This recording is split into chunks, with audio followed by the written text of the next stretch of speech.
परेशान होने की बारी शायद उसी की है। वो आएगी तो उसे अभी के कमरे में सोना पड़ेगा। वह परेशान सी हो गई, पर अब अभी पलटा और दरवाजे से बाहर चला गया।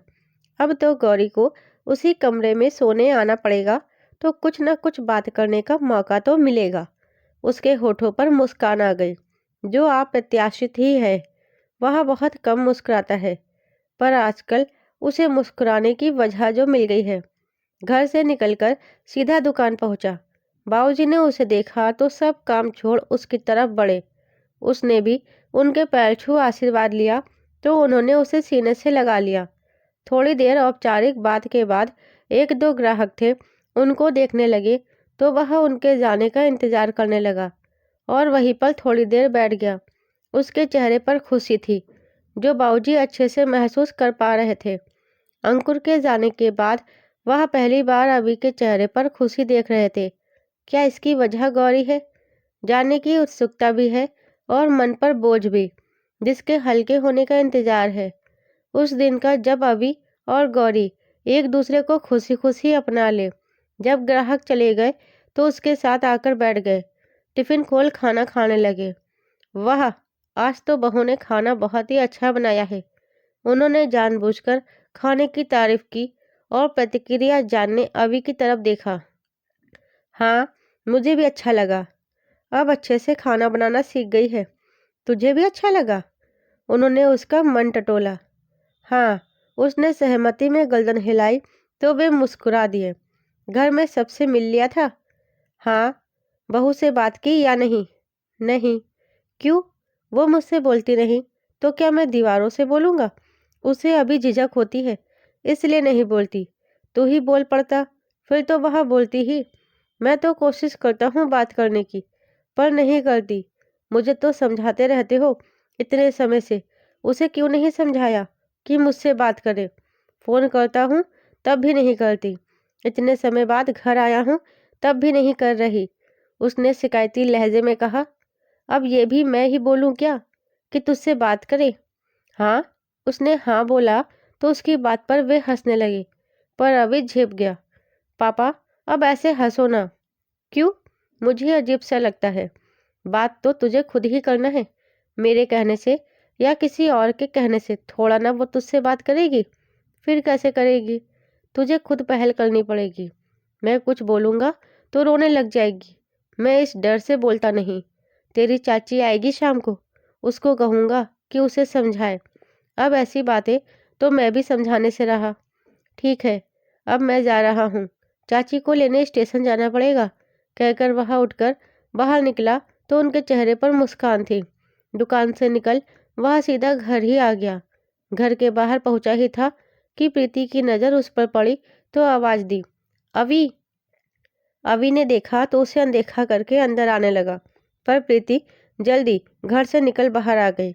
अभी ने उसे आते देखा तो पिछला वाकया याद आ गया। यह तो फिर से दिमाग खाएगी। वह उससे अकेले में बात नहीं करना चाह रहा था, पर प्रीति उसे देख खुद को रोक नहीं पाई और उसके अनदेखा करने के बावजूद आने लगी। अभी ने दरवाज़ा खटखटाया, तो रोहित ने दरवाज़ा खोला, तो उससे बोला, ऐसा कर, जल्दी दरवाज़ा बंद कर, और वो मेरे बारे में पूछे तो कह देना मैं अपने कमरे में सो रहा हूँ। उसे अंदर मत आने देना। बाहर से वापस भेज देना। उसे अंदर बिल्कुल भी मत आने देना, वरना मुझसे पिटेगा। अभी ने उसे हिदायत दी। रोहित को समझ नहीं आया। कौन? किसे ना आने दूँ? रोहित ने पूछा, तो अभी उस पर गुस्सा करता है। दरवाज़ा बंद कर, वह गुस्से से बोला और जल्दी में अंदर जाने लगा। वह पीछे मुड़कर देख रहा था, तो यह नहीं देख पाया कि सामने गौरी है। आंगन में मसाले सुखाने रखे थे। उन्हें दोनों हाथों में थालियां उठाए जाने को मुड़ी ही थी, अभी उससे जोर से टकरा गया। थाली उछलकर गिर गई। धक्का लगने से गौरी का बैलेंस बिगड़ गया और वह जमीन पर गिरने ही वाली थी कि अभी उसका हाथ पकड़ उसे थामने की कोशिश करता है और एक हाथ उसकी कमर पर रख खींचा। अचानक हुए इस घटनाक्रम से गौरी भी हक्की बक्की थी, पर अभी ने उसे नीचे गिरने से तो बचा लिया। अब उसे उसी अवस्था में आपलक देख रहा था। गौरी झेप गई, उससे खुद को छुड़ाया और बैठकर मसाले समेटने लगी, साथ ही बड़बड़ाने लगी। मसाले गिरा दिए। अब मैं क्या करूं? मेरा काम बढ़ा दिया। अभी ने उसे बड़बड़ाते देखा तो वह भी उसके साथ वह मसाले उठाने लगा, पर मसाले उठाने के बजाय वह बस गौरी को देख रहा था। उधर रोहित दरवाज़ा बंद करने लगा, पर प्रीति ने उसे वैसे नहीं करने दिया। वह दरवाज़ा खोल अंदर आ गई। उसने वह सब देखा जो अभी यहाँ पर घटित हुआ। पहले की बात होती तो अभी गौरी पर टूट पड़ता, पर वह तो न बल्कि शांत है, उसके साथ बैठा था। उसे तो कह रहा था कि वह ब्रह्मचर्य व्रत अभी भी कर रहा है। अब जब गौरी को ऐसे देख रहा है, तब इसका व्रत नहीं टूट रहा। वह उनके पास आ गई तो देखा अभी के चेहरे पर मुस्कान थी। वह उसे देखने में इतना तल्लीन था कि पता भी न चला कि वह यहाँ पर आ गई है। उसे यह सब कुछ बिल्कुल भी अच्छा नहीं लग रहा था। वह स्वीकारना ही नहीं चाह रही थी कि अभी अब उसका नहीं हो सकता। अभी, उसने पुकारा, पर उसने नहीं सुना। अभी, उसने जोर से आवाज दी। हाँ, उसने प्रीति की तरफ देखा तो झेप गया। गौरी भी झेप गई। शर्म से नजरें नहीं मिला पा रही थी, तो दौड़ती अंदर चली गई। क्या है? वह उठता हुआ गुस्से से बोला। होठों की मुस्कान गायब होकर चेहरे पर गुस्सा देखा तो पहले से जली भुनी अब वह और अधिक चिढ़ गई। मुझे देख भाग क्यों रहे थे? उसने पूछा। कब? मैंने तुम्हें आवाज दी, तुम रुके क्यों नहीं? मैंने नहीं सुना। वह उठा और अंदर आकर बैठता हुआ बोला। तो प्रीति भी वहीं पर बैठ गई। तो अब वह सामान्य था, तो उसके पूछे प्रश्नों का जवाब देने लगा। कैसे हो? ठीक हूँ। प्रैक्टिस कैसी चल रही है? अच्छी चल रही है। कब की फ्लाइट है? इसी हफ्ते की। मुझसे ऐसे क्यों भाग रहे हो, जैसे मैं भूत हूँ? वह उसकी तरफ आतुरता से देखती बोली। पर अभी वह अभी को यहाँ पर बिल्कुल भी अच्छी नहीं लग रही है।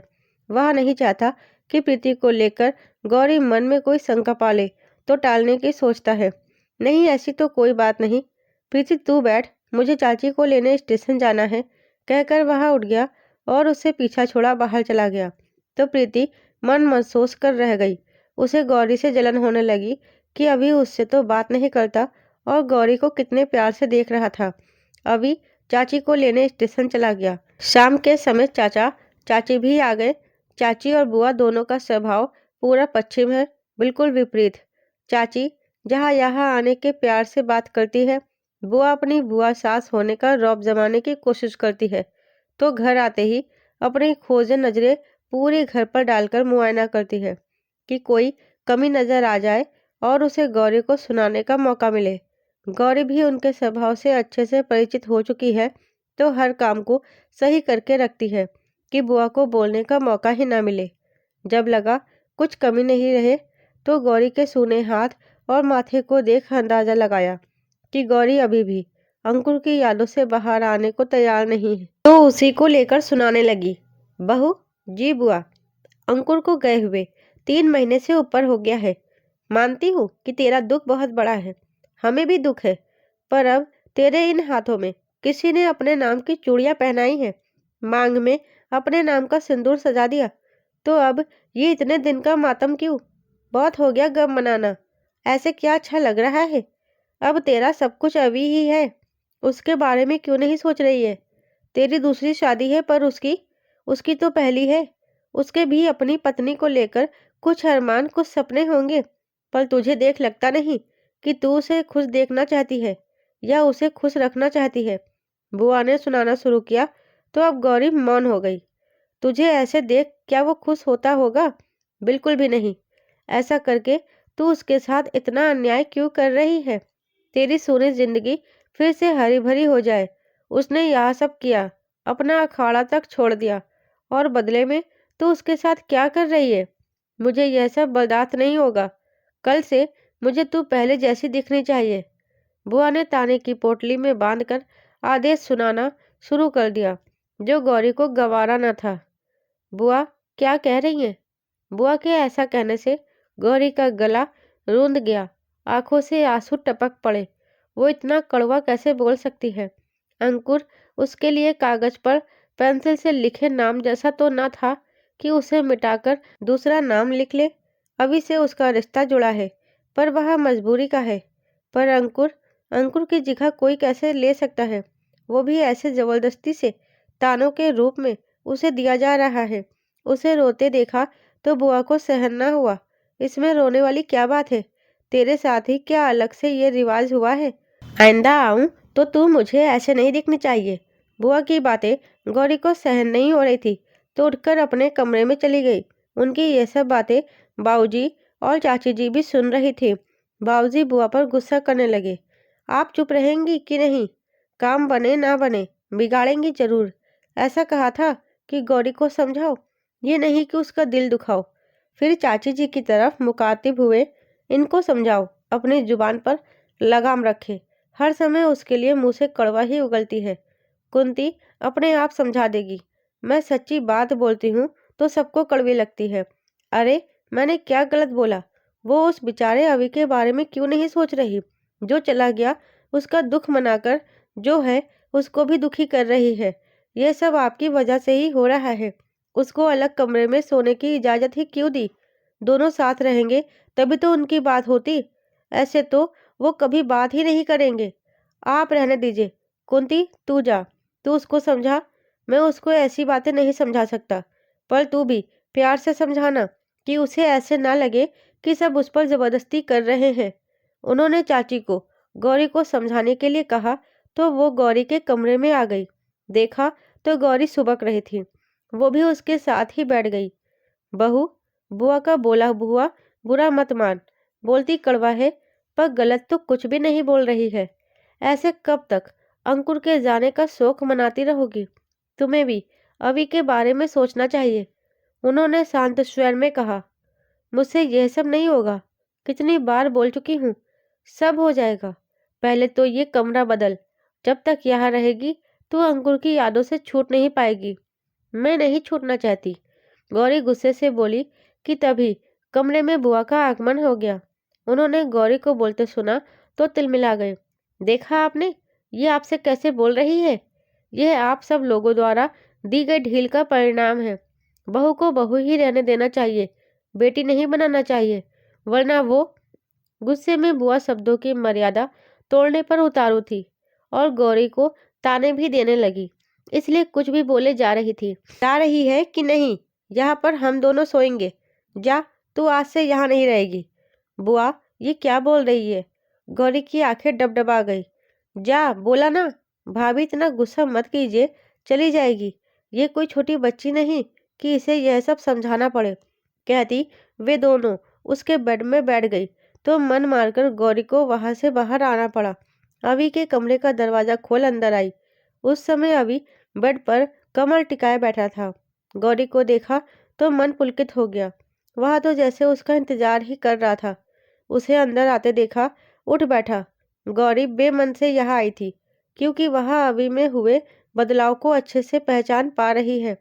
पहले वह खुद ही उससे दूर भागता था, पर अब वह उससे बात करने को बेचैन है, इसलिए वह डरी हुई है। वह धीरे धीरे चलती आई और बेड में बैठ गई। अब वह अभी के वहां से उठने का इंतजार कर रही थी कि वहां से उठे, पर वह नहीं उठा।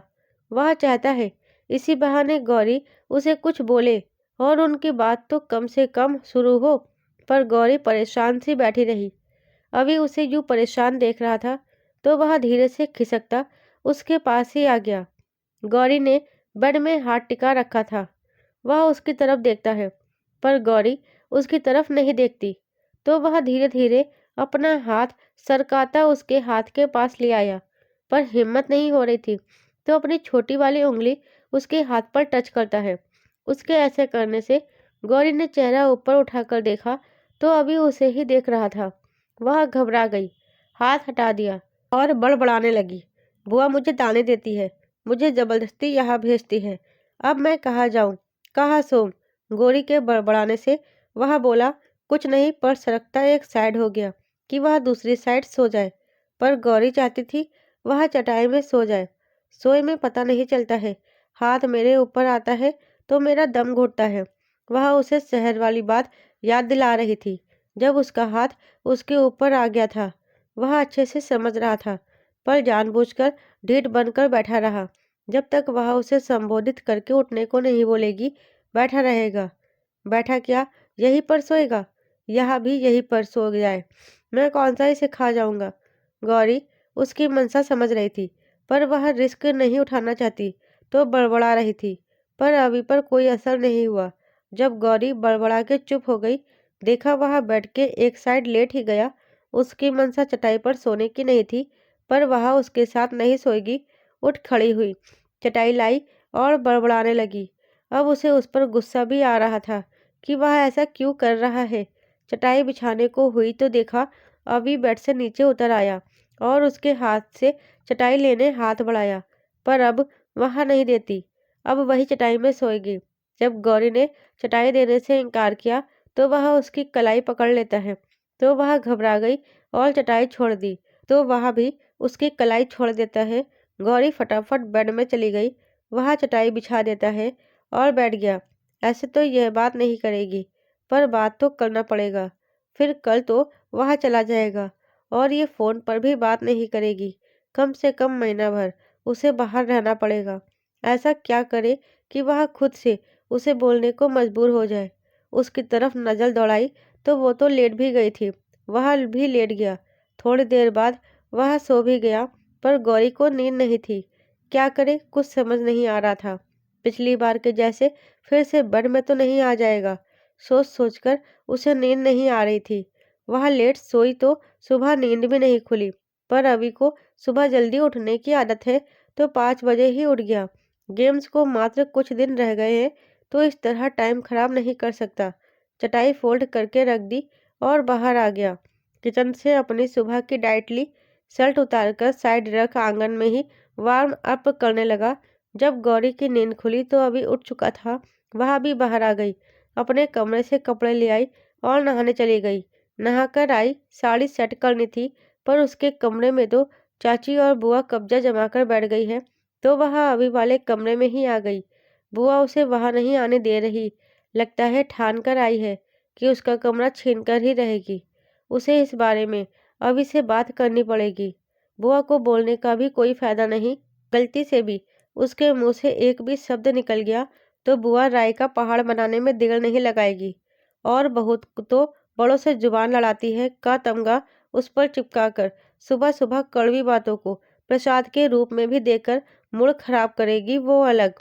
साड़ी की प्लेट बांधकर सेट करके पल्ला बना ही रही थी कि नजर अभी पर पड़ी, जो बिना शर्ट के तौलिया कंधे पर टांगे उसके ठीक पीछे थोड़ी दूरी पर खड़ा उसे ही निहार रहा था। ये कब आया अपनी धुन में उसे पता भी नहीं चला। अब वह झटपट पल्ला संभालती बड़बड़ाने लगी। बुआ मुझे मेरे कमरे में नहीं आने दे रही। कोई उनको कुछ बोलता भी नहीं। वह रुआसी होकर उसकी तरफ देखकर बोली। वह चाहती थी अभी बुआ को ऐसा ना करने को कहे, पर सीधे बोल भी नहीं पा रही थी। अभी समझा नहीं ये बात नहीं थी। अभी चाहता तो है कि गौरी उससे नॉर्मल बात करे, पर ऐसे जोर जबरदस्ती से नहीं। वह अपने मन से उससे बात करे, पर बुआ का उसके साथ ऐसे व्यवहार करना उसे भी अच्छा नहीं लग रहा।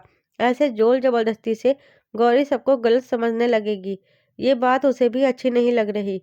पर बुआ को कैसे समझाए, उन्हें समझाना असंभव है। अभी चुप था तो गौरी वहां से बाहर निकल किचन में चली गई। सबके लिए नाश्ता बनाया खिलाया। गौरी आशा कर रही थी कि अब बुआ चली जाए, पर बुआ ने तो कल तक यही टिकने का पूरा इरादा बनाकर आई थी।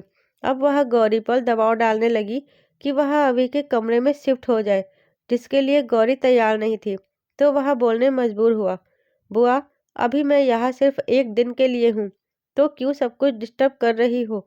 जब सियोल से आ जाऊँगा उसके बाद जब वह चाहेगी तो अपनी इच्छा से रह लेगी, ना भी रहे तो जैसे अब तक चल रहा है हम वैसे ही चला लेंगे। ये हम दोनों का मामला है, हम खुद संभाल लेंगे। आप लोग बेवजह उस पर दबाव न डालें। बुआ की जिद के विरोध में अभी ने फाइनल मोहर लगा फिलहाल तो उन्हें चुप करा दिया है, पर बुआ कभी भी अपनी आदत से बाज आ जाए मुश्किल है। दोपहर के समय अभी पहलवान जी से मिलने अखाड़े चला गया, जहाँ पर पहलवान जी के साथ साथ अन्य पहलवानों ने भी गर्मजोशी से उसका स्वागत किया। पहलवान जी ने एशियन गेम्स को लेकर उसे कुछ जरूरी टिप्स दी, साथ ही मैच वाले दिन तक प्रैक्टिस के समय उसके साथ जुड़े रहने का वादा किया। उनसे आशीर्वाद ले वह अपने दोस्तों से मिलने चला गया। घर लौटा तो अंधेरा ही चला था। अंदर बढ़ा तो देखा सब लोग आंगन में बैठे बातें कर रहे थे। वह भी उनके साथ ही बैठ गया। सब आपस में बातचीत कर रहे थे, पर उसकी नजरें गौरी को ढूंढ रही थी, जो दिख नहीं रही थी। तो अंदर आ गया, देखा तो वह किचन में थी। पूरा दिन यूं ही निकल गया, पर वह गौरी से बात ही नहीं कर पाया। सुबह तो वह चला ही जाएगा। वह अपने कमरे की तरफ जा ही रहा था कि गौरी के चीखने की आवाज ने अंदर बढ़ते कदम रोक बाहर की तरफ मोड़ दिए। गौरी आंगन की तरफ भागती दिखी, तो वजह जानने वह भी घबराया बाहर की तरफ भागा। देखा तो गौरी थर थर काँप रही थी, चेहरे पर घबराहट थी। चाची उसे गले लगाकर चुप करा रही थी और वजह पूछ रही थी, क्या हुआ बहू, क्यों इतना डर रही हो? क्या है किचन में जो ऐसे भाग आई?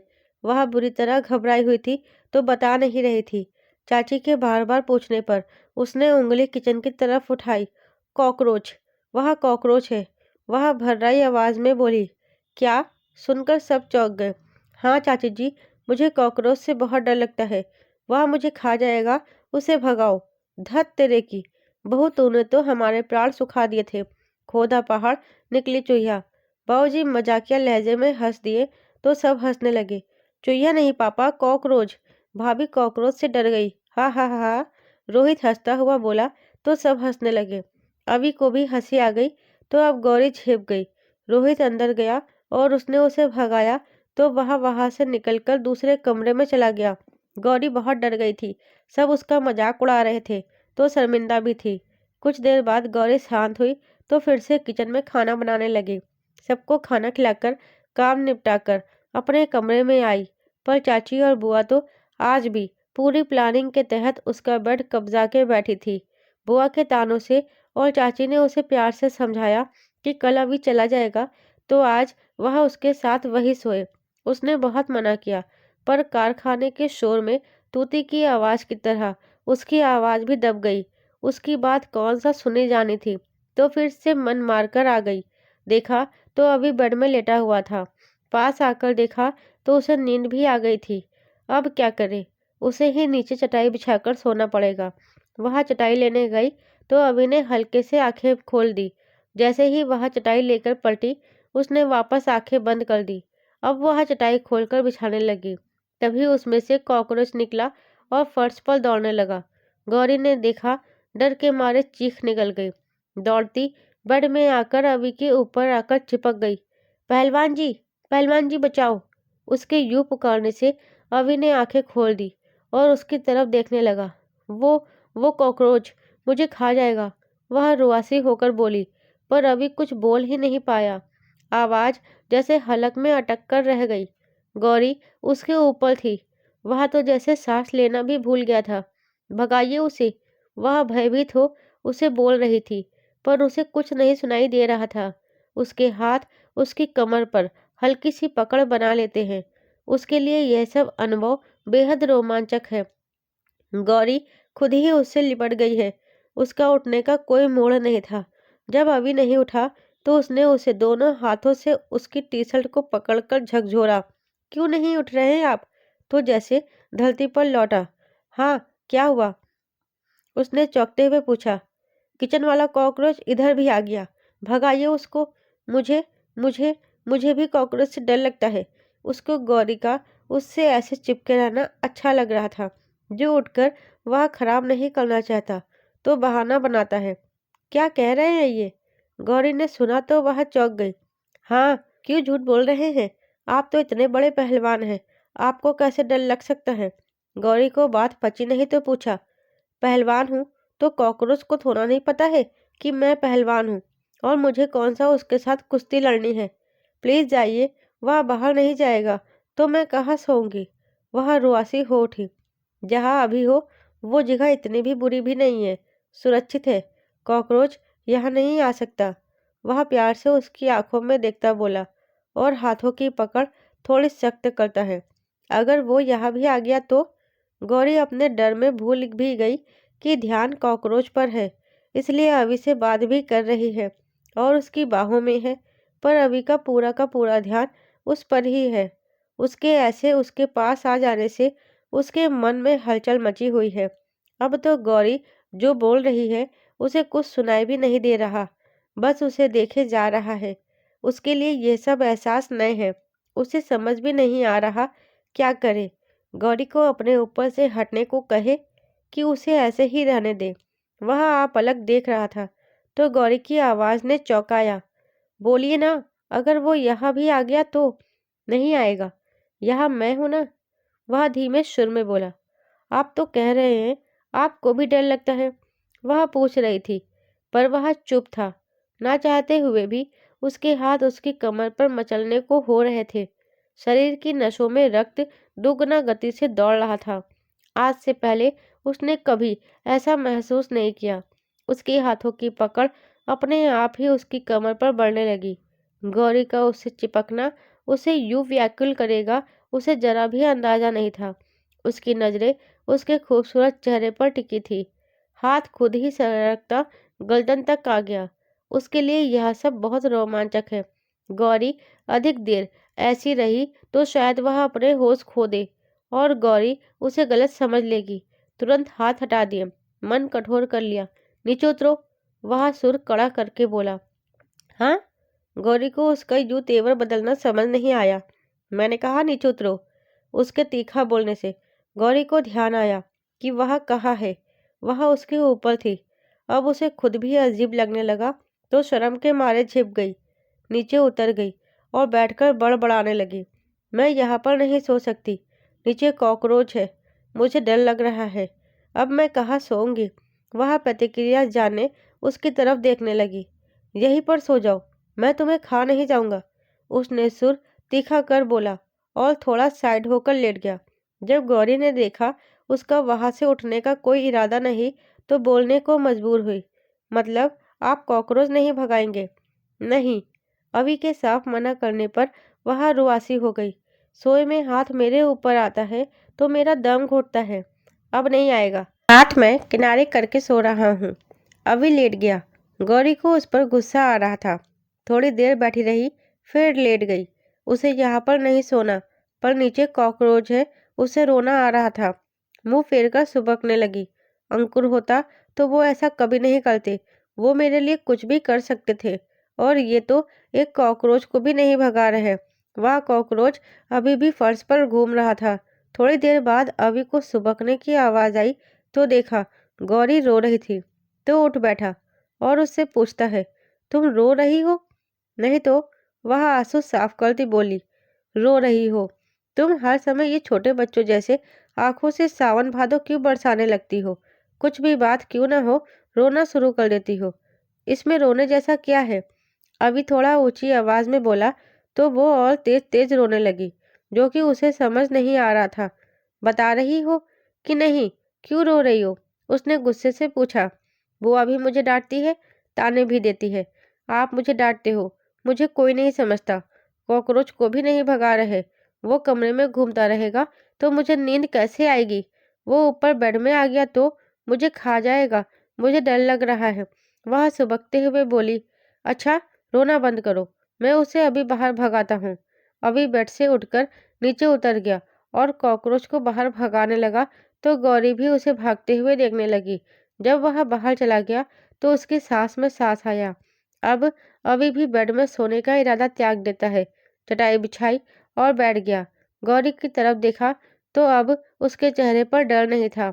वह चाहता तो था कि गौरी उसके साथ बेड पर ही सो जाए, पर वह डर के साए में सुबकती रहेगी तो उसे भी कहाँ अच्छा लगेगा, ना नींद आएगी। इतना काफी है कि कॉकरोच के चक्कर में वह उससे बोली, बस रोती क्यों रहती है, समझ नहीं आता। वह लेट गया पर गौरी अभी भी बैठी हुई थी। दोनों ने एक दूसरे को देखा पर बोलते कुछ नहीं। अभी लेट गया तो थोड़ी देर बाद वह भी लेट गई। अभी लेट तो गया पर मन में अजीब सी हलचल अभी भी मची हुई है, जो गौरी के उसके पास आ जाने से हुई थी। उसने बचपन से ही अखाड़े में जाना शुरू कर दिया था। इस कारण बचपन से अखाड़े के सख्त नियम उस पर भी लागू होते थे, जिनका वह मुस्तैदी से पालन किया करता था।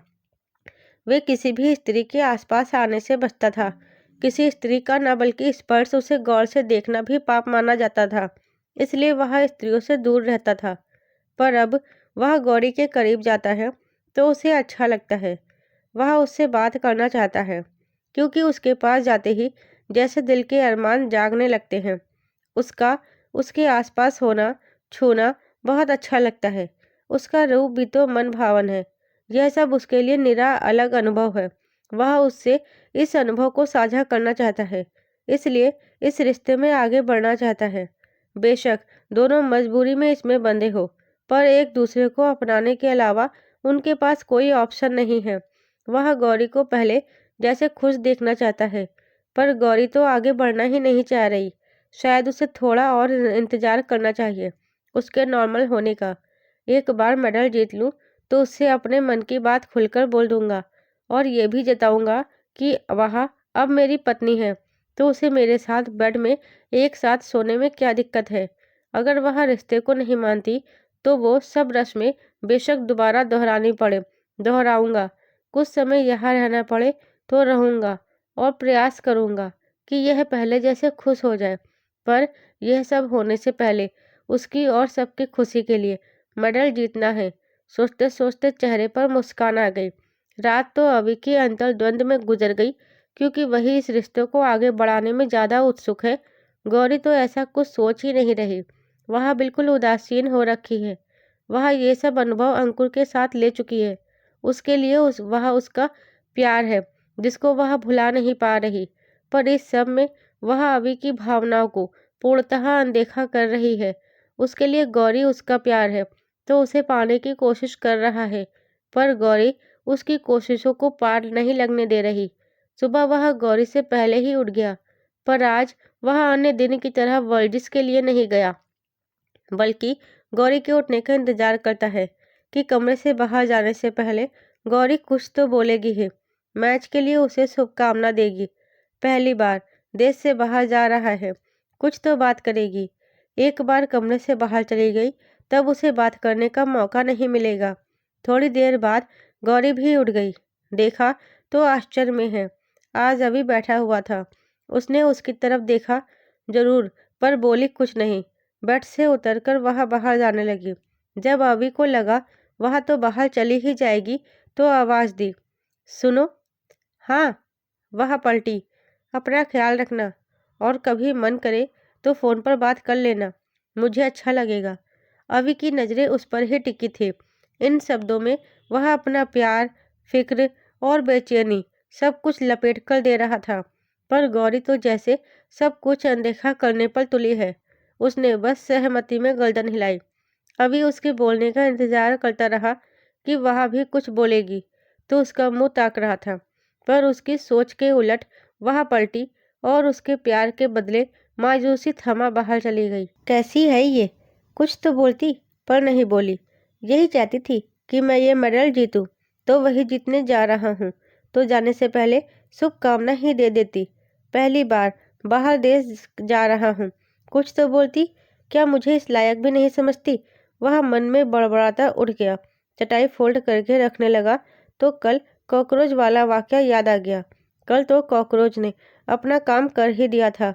लगता है अगली बार कल जैसा ही कुछ ढूंढना पड़ेगा ताकि वह फिर से मुझसे बोलने लगे।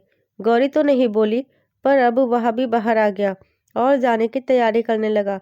नाश्ता करके सबसे आशीर्वाद ले मिलकर जाने लगा तो चाची ने गौरी को आवाज़ दी, बहू, वो बादाम की पिन्नी का डब्बा इसके बैग में रखा कि नहीं? नहीं रखा, पर ला रही हूँ। चाची जी। गौरी बोली, क्या कह रही हो चाची? पिन्नियाँ मैं नहीं ले जा सकता। हवाई जहाज़ का सफ़र है, पता नहीं बैग कहाँ रहेगा, दिक्कत होगी। घर आऊँगा तब खा लूँगा। उसने वो डब्बा लेने से इनकार किया। क्यों नहीं ले जाना? विदेश जा रहा है, पता नहीं कैसा खाना पीना मिलेगा। सुबह शाम एक एक पिन्नियाँ खा लेना, फिर फिक्र नहीं रहेगी। चाची प्यार से उसके दोनों गालों को पुचकारती बोली, चाची ऐसा कुछ नहीं होगा, खाने का अच्छा इंतजाम होगा। अगली बार शहर जाऊंगा तब ले जाऊंगा, अभी नहीं ले जा सकता। अभी ने इनकार किया और जाने लगा तो कानों में गौरी की मीठी आवाज़ पड़ी तो कदम जमीन से चिपक गए। ले जाइए ना। अभी पीछे पलट गया। गौरी डिब्बा उसकी तरफ बढ़ाती है। वह उसे आश्चर्य से देखने लगा कि गौरी बोली, बहू ने ही बनाए हैं, ले जा। वह बैग नीचे रख देता है और उससे वह डिब्बा ले लेता है और बैग में रख देता है। उसके ऐसा करने से सबके चेहरे पर मुस्कान आ गई तो वह थोड़ा शर्माकर झेप भी गया, तो जल्दी घर से बाहर चला गया। देखा तो प्रीति बाहर खड़ी थी। उसने रुकने का इशारा किया तो वह रुक गया। जा रहा है? उसने पूछा। Take care and best of luck. Gold medal लेकर ही लौटोगे, मुझे पूरा विश्वास है। Thank you. मैं कॉल करूँगी, बात करेगा? नहीं, मैच वाले दिन तो बात कर लेना। समय मिला तो कर लूँगा। वे दोनों बात कर ही रहे थे कि बाबूजी और चाचा जी भी बाहर आ गए। वे भी उसके साथ रेलवे स्टेशन तक उसके साथ आ रहे थे। वहाँ से उसकी दिल्ली की ट्रेन है। सभी रेसलर को दिल्ली में इकट्ठा होना है। वहाँ 2 दिन का स्टे होगा, जिसके लिए उन्हें वहाँ होटल में रुकना पड़ेगा। शाम तक वह दिल्ली पहुँच गया। उसके साथ 2-3 और लोग थे। रात का खाना खाकर सोने से पहले गौरी की दी हुई पिन्नियों का ध्यान आया। वह उसके बोलने का इंतजार करता रहा, तब तो नहीं बोली, पर डिब्बा देने बोली तो देखना तो पड़ेगा कि कैसे बनाए हैं। बैग से वह डिब्बा बाहर निकाला। खोलकर देखा तो उस पर एक पर्ची रखी हुई थी। आश्चर्य में पर्ची खोली तो देखा तो उसे संबोधित करता हुआ एक लेटर था। पहलवान जी, आपको हमेशा खाने को लेकर शिकायत रहती है, पर इस बार कोशिश की है कि अच्छे से बनाऊं। आशा है इस बार ये लड्डू आपको पसंद आएंगे। कॉकरोच भगाने के लिए धन्यवाद। विदेश में आप भी अपना ख्याल रखना और प्रतियोगिता के लिए आपको ढेर सारी शुभकामनाएं। मुझे पूरा विश्वास है कि आप मेडल लेकर लौटेंगे और हम सब का सपना पूरा करेंगे। लेटर पढ़ा तो दिल में खुशी उमड़ आई। उसमें से एक लड्डू उठाया और मुंह में रखा। तुम अपने हाथ से बनाया हुआ कड़वा करेला भी खिलाओगी, तब भी मैं खुशी खुशी खा लूँगा। ये तो स्वीट लड्डू है, बिल्कुल तुम्हारी तरह। फिर क्यों नहीं अच्छा लगेगा? उसके होठों पर मीठी सी मुस्कान फैल गई। वह तो इस बात से मायूस था कि गौरी ने आते समय भी उससे बात नहीं की, न शुभकामना दी। पर वो जब ऐसे उसे लेटर में कुछ लिख कर देती है, तो पत्र में लिखा एक एक लफ्ज सीधा उसके अंतर मन पर दस्तक देते हैं। आज अगर वह यहाँ आया है तो उसके कारण, अन्यथा वह पहलवानी छोड़ने का फैसला कर चुका था। पर उसके लेटर ने उसे अपना फैसला बदलने को मजबूर कर दिया था। आज भी उसका ये लेटर सीधा दिल को छुआ। वह अब तक कम से कम 10 बार इसे पढ़ चुका है। प्रतीत हो रहा है गौरी ही सामने से बोल रही है। मन किया गौरी से बात करे, पर वो करेगी नहीं। शायद वो उससे सामने बोलने से झिझकती है। वजह भी वो खुद ही है। सीधी सादी गौरी को वह कितना डांटता था, तो उसके मन में उसके लिए डर बैठा हुआ है। इसलिए वो उससे बात करने में सहज नहीं हो पाती। पर उसे बताना तो पड़ेगा कि उसके बनाए लड्डू उसे बहुत अच्छे लगे, बिल्कुल उसके जैसे स्वीट। समय देखा 9:30 बज रहे थे। अभी तो वह किचन में होगी। वह 10 बजे के करीब ही फारिग होकर कमरे में आती है, इसलिए वह 10 बजने का इंतजार करता है। जैसे ही 10 बजे फ़ोन उठाया और उसके फ़ोन में कॉल लगा दी। 2 बार रिंग जाने के बाद काट दिया। उसने बात तो करनी नहीं है और अब मुझे भी अपनी कुश्ती पर ध्यान देना चाहिए। गौरी के ख्यालों में खोया रहा तो फोकस नहीं कर पाऊंगा। अब तो गौरी से मैच के बाद ही बात करूंगा। ये मिस कॉल सिर्फ उसे जताने के लिए है कि मैं उसे याद कर रहा हूँ। अब कुछ दिन इन सब चीज़ों से ध्यान हटाकर फोकस कुश्ती पर करना है, वरना गौरी को पास लाने की कोशिश धरी की धरी रह जाएगी। फ़ोन नीचे रखा और लेट गया। उधर गांव में चाची और बुआ चले गए तो गौरी ने चैन की सांस ली। अब वह बेरोक टोक अपने कमरे में आ जा सकती है। अभी बुआ को इनकार न करता तो वो तो उसे यहाँ से उनके कमरे में शिफ्ट करके ही दम लेती। बेड में आई, फ़ोन उठाया तो देखा अभी की मिस कॉल आई हुई थी। कॉल करते हैं तो बात क्यों नहीं करते होंगे? शायद लड्डू का डिब्बा खोला होगा तो उसमें लेटर मिल गया होगा, इसलिए कॉल कर रहे होंगे। बात कर ही लेनी थी। पता नहीं क्या करते हैं, जब कॉल करते हैं बात पूरी क्यों नहीं करते? वह मन में बड़बड़ाई। उसका मन हुआ वापस कॉल लगाए, पर फ़ोन वापस रख दिया और लेट गई। पर आज उसे भी अभी का ख्याल आ रहा था। वो बाहर से जितने गुस्सैल और सख्त दिखते हैं, वैसे असल में है नहीं। उसके होठों पर मुस्कान आ गई। 2-3 बार करवट बदली, पर मन में अजीब सी बेचैनी हो रही थी। पहलवान जी उसके दिल में शिद्दत से दस्तक देने की कोशिश कर रहे हैं, और ये कोशिश वह महसूस नहीं कर रही, ऐसी बात नहीं है। वह महसूस कर पा रही है। उनका नेचर बदलना, चेहरे और आंखों का भाव बदलना। हर समय गुस्से में तनी उनकी आंखें अब उसे प्रेम का मूक संदेश देने की कोशिश करती है। क्रोध में तमतमाए चेहरे की जगह सौम्यता दिल में होते बदलावों को बयान करती है। पर वह जानबूझकर सब कुछ नज़रअंदाज करती है, क्योंकि उसके दिल, दिमाग और यादों पर किसी और का कब्जा है। वह अपनी इच्छाओं, हसरतों को जैसे दफन कर चुकी है। अब क्यों पहलवान जी उन्हें कुरेदने की कोशिश कर रहे हैं? कल जब शीशे में देखा था, उसने पीछे खड़े होकर उसे निहार रहे थे, तो उनमें अंकुर जी का अक्स दिखा था उसे। वो भी उसे ऐसे ही छुप छुप कर देखा करते थे।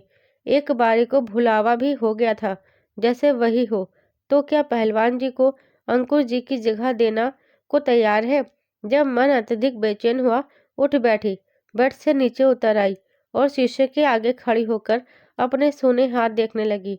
ड्रॉर खोल दिया, चूड़ियाँ रखी थी, उनको हाथ में उठा लिया। क्या ये चूड़ियाँ उसे पहन लेनी चाहिए?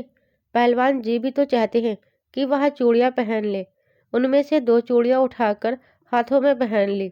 हाथ हिलाकर देखा तो वो खनकने लगी।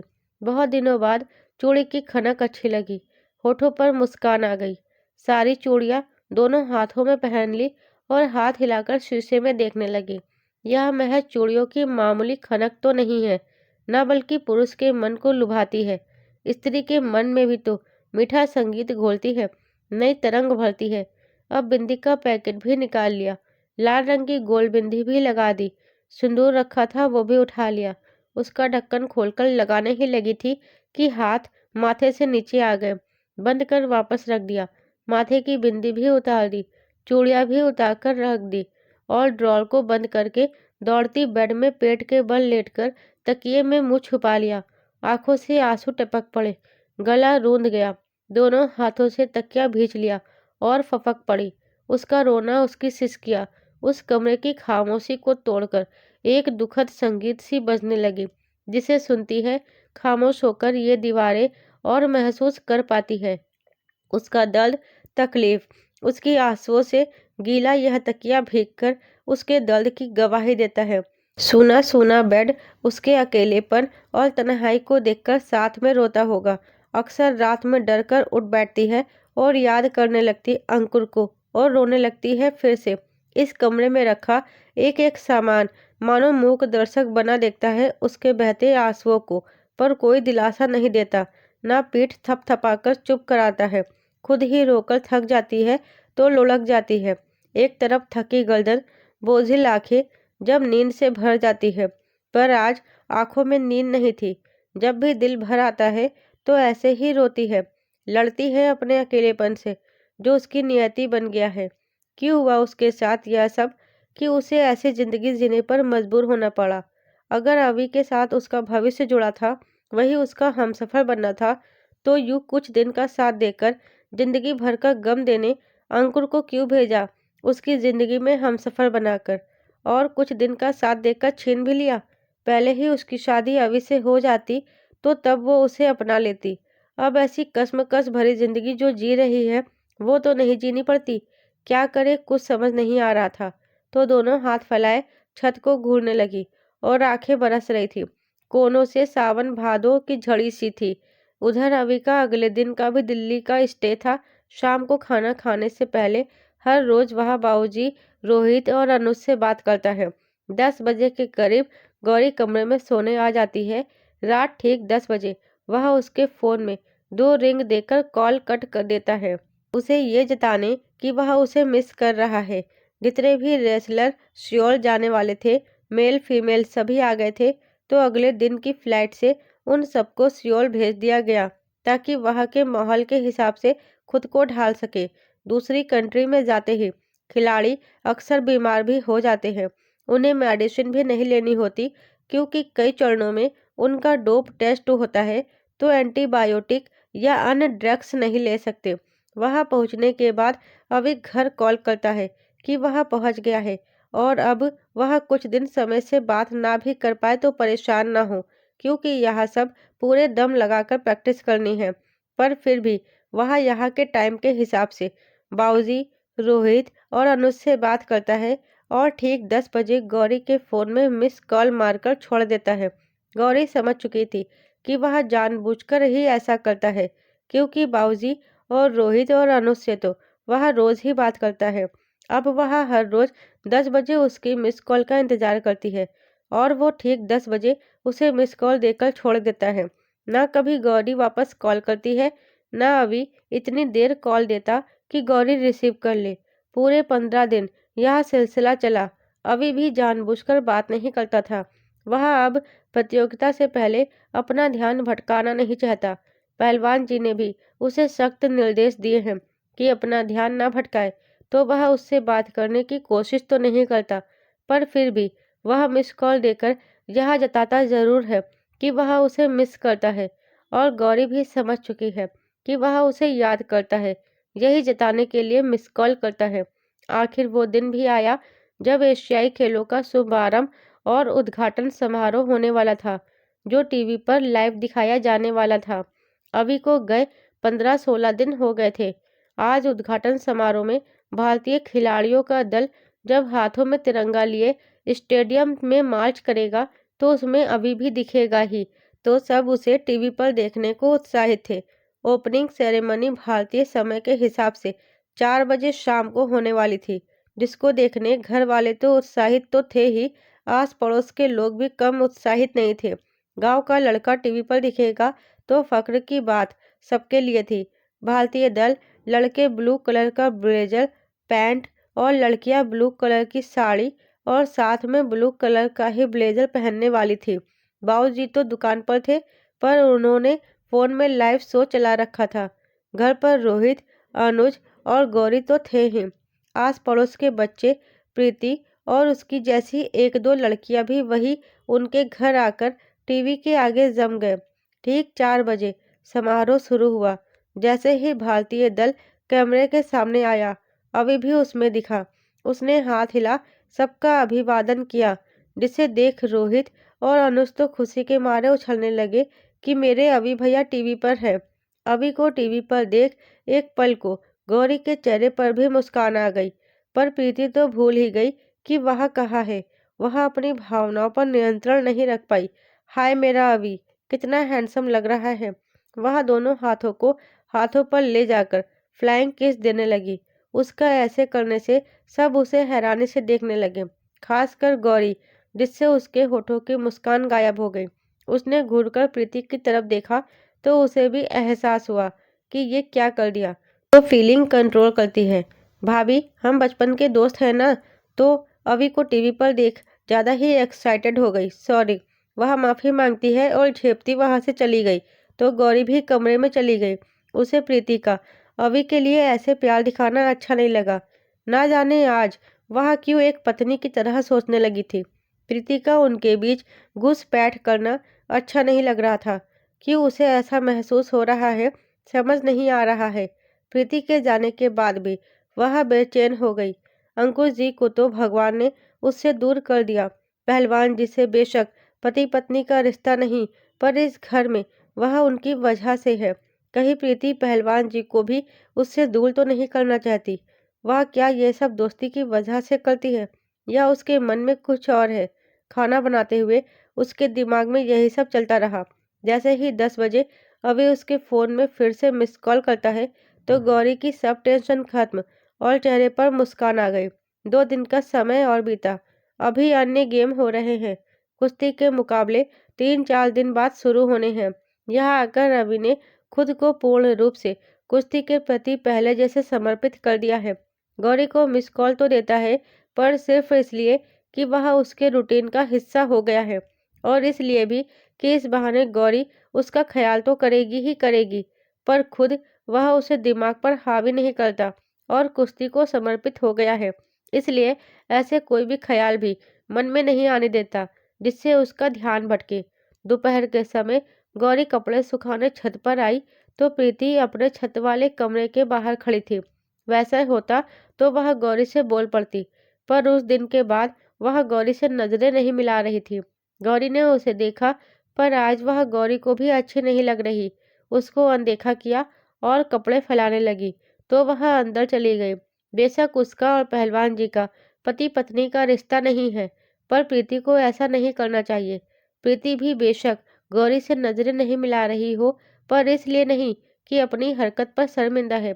वो सिर्फ इसलिए कि कहीं वह उसे डांटे ना या उसके मम्मी पापा से उसकी शिकायत ना करे, वरना तो उसके मन में पक्की धारणा बनी हुई है कि अभी उसका ही है, जिसे सब लोगों ने मजबूर किया है चादर डालने, वरना वो उससे ही प्यार करता है।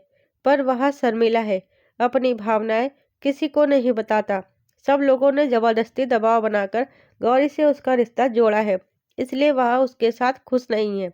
गौरी और अभी भी कभी एक दूसरे को नहीं अपनाएंगे। जब अभी सियोल से लौट आएगा, वह उससे बात करेगी। वे दोनों शहर चले जाएंगे, वहाँ शादी कर लेंगे। गौरी को यहाँ रहना होगा तो रह लेगी, पर उससे पहले उसे गौरी से भी इस बारे में बात करनी चाहिए कि गौरी को उनके बीच से या तो हट जाना चाहिए या अभी को उससे शादी के लिए सहमति दे देनी चाहिए। 3-4 दिन का समय और बीत गया और अब कल अभी का मुकाबला होने वाला था। अभी तो अपनी तैयारी में जुटा है। घर वाले उसके मुकाबले को लेकर उत्साहित भी है और चिंतित भी, पर प्रीति को चैन नहीं। जब से वह शहर से आई है, अभी को लेकर उलूल जुलूल बातें भी कर रही है और हरकतें भी। उसका ऐसा व्यवहार घर वालों को खटकने लगा है। सबको पता है कि प्रीति बचपन से अभी अभी करती थी, पर सबको वह बचपना लगता था।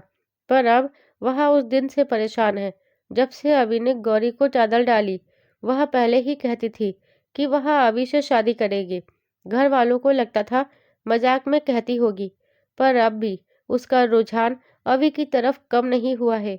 उसकी ग्रेजुएशन भी पूरी हो गई है, तो घर वाले उसका रिश्ता तय कर अब शादी में देर नहीं करना चाह रहे हैं कि कहीं प्रीति पागलपन में कोई गलत कदम ना उठा ले। इसलिए एक जगह रिश्ते की बात चलाने लगे हैं, जिस वजह से वह घबरा गई है। अब तो उसके पास ज़्यादा समय नहीं बचा है। आज नहीं तो कल उसका रिश्ता पक्का कर दिया जाएगा और कहीं उसकी शादी भी जबरदस्ती ना कर दी जाए। बचपन से अभी के बारे में सोचती आई है। अगर अभी को पाना है तो अब उसे अपनी कोशिश कर लेनी चाहिए। प्रीति दोपहर के समय घर पर आ गई। उसे देख गौरी को खास खुशी तो नहीं हुई, पर आ गई तो बैठा दिया। थोड़ी देर बाद गौरी भी वहीं पर आ गई। भाभी, आपकी अभी से बात हुई? उसने बात की शुरुआत की। नहीं। क्यों? आप उससे बात नहीं करती? उसकी नजरें गौरी के चेहरे पर टिकी, चढ़ते उतरते भाव पहचानने की कोशिश कर रहे थे। नहीं। क्यों? पहलवान जी को अपने मुकाबले की तैयारी करनी है, तो उस पर ध्यान देना पड़ेगा। तो क्या हुआ? आपसे तो बात तो कर सकता है। ये क्या पूछ रही हो? गौरी को उसकी बातें थोड़ी अजीब लग रही थी। आप अभी भी अंकुर भैया को भूली नहीं है ना? वैसे भी एक औरत के लिए मुश्किल होता है अपने पति को भुलाकर किसी और को अपनाना। उसके ये कहते ही गौरी का मन शंका से भर गया। ये आज कैसी बातें कर रही है तू? गौरी क्रोधित स्वर में बोली। तभी तो आप उससे बात नहीं करती। ऐसी कोई बात नहीं है। तो क्या आप दोनों पति पत्नी की तरह रहने लग गए? अभी ने आपको और आपने अभी को अपना लिया। प्रीति जैसी बातें कर रही थी, गौरी का धैर्य खोता जा रहा था। वह उस दिन वाली बात से पहले ही परेशान थी, अब तो वह जानबूझकर परेशान करने वाली बातें कर रही थी, जो उसे गुस्सा दिला रही थी। प्रीति, ये कैसी बातें कर रही है? और तुझे नहीं लगता कि तू बहुत निजी सवाल पूछकर हमारे मामले में इंटरफेयर कर रही है? गौरी का सुर क्रोध से भरा था। हाँ, कर रही हूँ, क्योंकि मुझे सच जानना है। कैसा सच? और तू पहलवान जी में इतना इंटरेस्ट क्यों दिखाती है? हम दोनों बचपन के दोस्त हैं, बल्कि दोस्त से बढ़कर हैं। मुझे सच जानना है कि अभी भी आपका और अभी का रिश्ता कैसा है? वही मजबूरी का रिश्ता कि आप एक दूसरे को अपना नहीं रहे? आप अंकुर भैया को नहीं भूलना चाहती और अभी आपको नहीं अपनाना चाहता। दोस्त हो तो दोस्त की तरह रहो। ये कैसे उलूल जुलूल सवाल पूछ रही हो? हमारा कैसा भी रिश्ता, तुम्हें उससे क्या मतलब? और रही बात दोस्ती की, पहलवान जी को कुश्ती से इतना प्रेम है कि वे लड़कियों से दोस्ती नहीं निभाते, तो तुम उनकी दोस्त नहीं हो। और तुम्हें क्यों जानना है सब कुछ? मैं जानना चाहती हूँ कि क्या आप दोनों ने एक दूसरे को अपना लिया है? मेरे लिए ये जानना बहुत ज़रूरी है। मैं चाहती हूँ वो हमेशा खुश रहे, पर वो आपके साथ खुश नहीं रह सकता, क्योंकि आप अंकुर भैया से प्यार करती थी। अभी आपको चादर नहीं डालना चाहता था, उसको सबने मजबूर किया है। वह सारी जिंदगी इस रिश्ते की घुटन में घुटता रहेगा, जो मुझसे बर्दाश्त नहीं होगा। पहलवान जी ने चाहे अनचाहे चादर डाली है, इसका मतलब समझती है ना? गौरी की आंखें भर आई। शादी तो नहीं की ना, और आपने एक दूसरे को अपनाया भी नहीं, और मुझे नहीं लगता कि आप दोनों ऐसा कर पाओगे। तो इस रिश्ते को निभाने से क्या मतलब? आप भी उसे नहीं अपना रही, इसका सबूत है आपका सोना माथा, सोनी मांग और सोनी कलाइया। आप उसके नाम का श्रृंगार भी नहीं करती। उसने उसके सोने हाथों की तरफ इशारा किया। प्रीति, अभी के अभी यहाँ से चली जा। पहले बताइए, चली जा वरना। गौरी जोर से चीखी तो प्रीति मुंह लटकाकर चली गई। गौरी की आंखों से आंसू टपक पड़े। ये प्रीति पहलवान जी के बारे में ऐसे क्यों बोलती रहती है? गौरी को उससे चिढ़ होने लगी, पर वह ये नहीं समझ रही कि क्यों हो रही है। वह अपने कमरे में जाकर फूट फूट कर रोने लगी। एशियन गेम्स में अब कुश्ती के मुकाबले भी शुरू हो गए थे। कल का दिन न सिर्फ अभी के लिए, बल्कि उसके परिवार के लिए और देश के लिए बहुत बड़ा दिन है। सबको उससे मेडल की उम्मीद है। उसकी वेट कैटेगरी में उसका पहला ही मुकाबला ईरानियन पहलवान से होने वाला है। इसलिए आज का दिन व्यस्तता भरा गया। 2-3 दिन से उनकी टीम उन सभी खिलाड़ियों का बायोडाटा निकलवाती है जो इस वेट कैटेगरी में मेडल के तगड़े दावेदार हैं, और उनका कुश्ती लड़ने का पैटर्न समझाने की कोशिश करते हैं। कजाकी, ईरानी, पाकिस्तानी और अवी, ये चार इस वेट कैटेगरी में मेडल के मजबूत दावेदार हैं। इन्हीं चारों के बीच गोल्ड, सिल्वर और ब्रांज के लिए टक्कर देखने को मिलेगी। उसका पहले ही मुकाबला इस ग्रुप के सबसे तगड़े और मेडल के मजबूत दावेदार ईरानी पहलवान से होने जा रहा था। अगर उसने ईरानी पहलवान को हरा दिया तो अगले 2 मुकाबले इतने मुश्किल शायद ना हो। फाइनल में पहुंचने के लिए एक ही दिन में लगातार 3 मुकाबले जीतने पड़ेंगे। उसने कल रात ही बाबूजी से बात की थी। अब वह कॉल नहीं करेगा, मुकाबले के बाद ही बात करेगा। गौरी के फ़ोन में मिस कॉल तो दी, पर अब वह खुद को पूरी तरीके से निर्विकार कर चुका है। सुबह से पूरे 100% ध्यान अपनी कुश्ती प्रैक्टिस पर है। शाम के समय उसने घर पर भी बात नहीं की। फ़ोन कोच को जमा करवा चुके हैं ताकि ध्यान न भटके। आज पहली बार है कि उसने गौरी को भी मिस कॉल नहीं दी। गौरी उसका इंतजार कर रही थी। उसे नहीं पता कि अभी फ़ोन नहीं करेगा। मिस कॉल नहीं आई तो वह उदास हो गई, लेट गई, पर उसे नींद नहीं आ रही थी।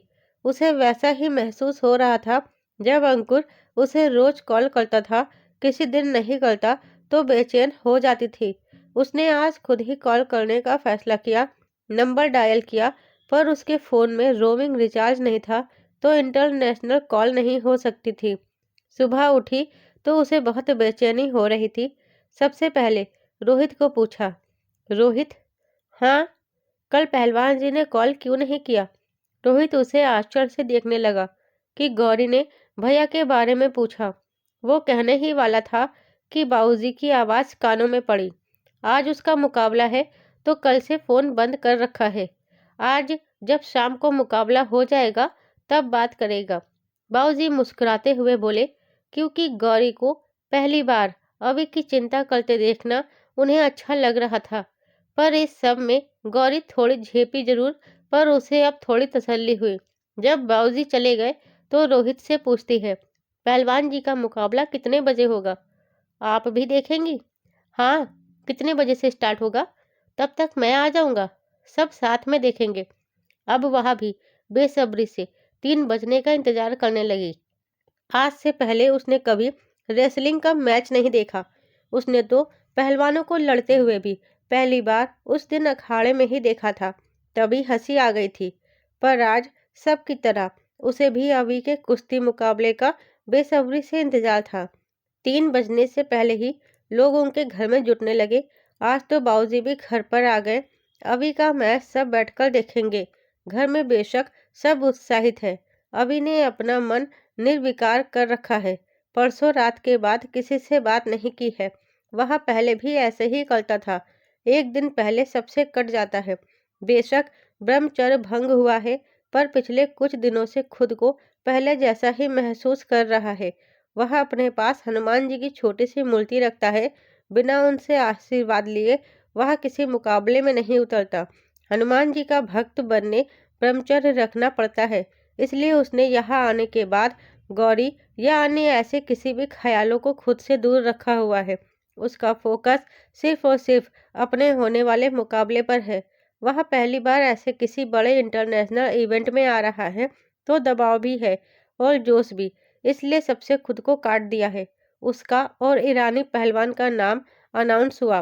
बैग में से हनुमान जी की मूर्ति निकालकर उनसे आशीर्वाद लिया और उसे बल प्रदान करने की प्रार्थना की। मूर्ति वापस रखी, खुद को वार्म अप किया और रूम से बाहर निकला। भारतीय झंडे की अगुवाई में अभी और ईरानी झंडे की अगुवाई में ईरानी पहलवान रिंग में आ गए। यहाँ आकर उन्होंने सबका अभिवादन किया तो उसे देख बाबूजी की खुशी के मारे आंसू छलक गए। आज उनका बेटा इतने बड़े इवेंट में देश का प्रतिनिधित्व कर रहा था। इससे बड़े फख्र की बात किसी पिता के लिए क्या हो सकती है। घंटी बजी और रेफरी ने मुकाबला शुरू करने का ऐलान किया। मिट्टी तो नहीं है यहाँ पर। रिंग को हाथ से छू माथे पर लगाया और अब रेफरी ने दोनों हाथों को सामने कर मुकाबला शुरू करने का इशारा किया। अगर अभी ये मुकाबला जीत गया तो वह क्वार्टर फाइनल में होगा और उसके बाद क्वार्टर फाइनल के बाद सेमीफाइनल और उसके बाद फाइनल। अगर वह जीता गया तो उसे आज ही 3 मुकाबले लड़ने पड़ेंगे। अगर हार गया और ईरानी पहलवान अपने सभी मुकाबले जीतकर इस ग्रुप के फाइनल में पहुंचा, तो वह जिस जिसको हराकर फाइनल में पहुंचेगा उन सबका आपस में मुकाबला होगा, जिसे रेपेज राउंड कहा जाता है, जो ब्रॉन्ज मेडल के लिए खेला जाएगा। पर अगर यह पहलवान भी अगला मुकाबला हार गया तब उसे कोई मौका नहीं मिलेगा। दूसरे ग्रुप में भी जो पहलवान फाइनल में पहुंचेगा, उससे जो भी पहलवान हारेंगे उन सब का आपस में रैपिड राउंड में मुकाबला होगा और फिर एक इस ग्रुप का और एक उस ग्रुप का पहलवान जो रैपिड राउंड में सबको हराकर आगे जाएगा, ब्रॉन्ज मेडल के लिए भिड़ेंगे। पर इसके लिए उस पहलवान का फाइनल में जाना आवश्यक होता है जिससे वो हारे हो। अभी रैपिड राउंड नहीं खेलना चाहता। उसकी नज़र गोल्ड पर है, जिसके लिए उसे हर मुकाबला जीतना पड़ेगा और अभी इस ईरानी पहलवान को भी हराना पड़ेगा। दोस्तों, आगे की कहानी सुनने के लिए आपको थोड़ा इंतज़ार करना होगा और मेरे चैनल को सब्सक्राइब करके बेल आइकन को प्रेस ज़रूर से करना होगा, जिससे अगली वीडियो की नोटिफिकेशन आप तक ज़रूर से पहुँचे। कहानी को अपना प्यार देने के लिए आप सबका तहे दिल से धन्यवाद। राधे राधे।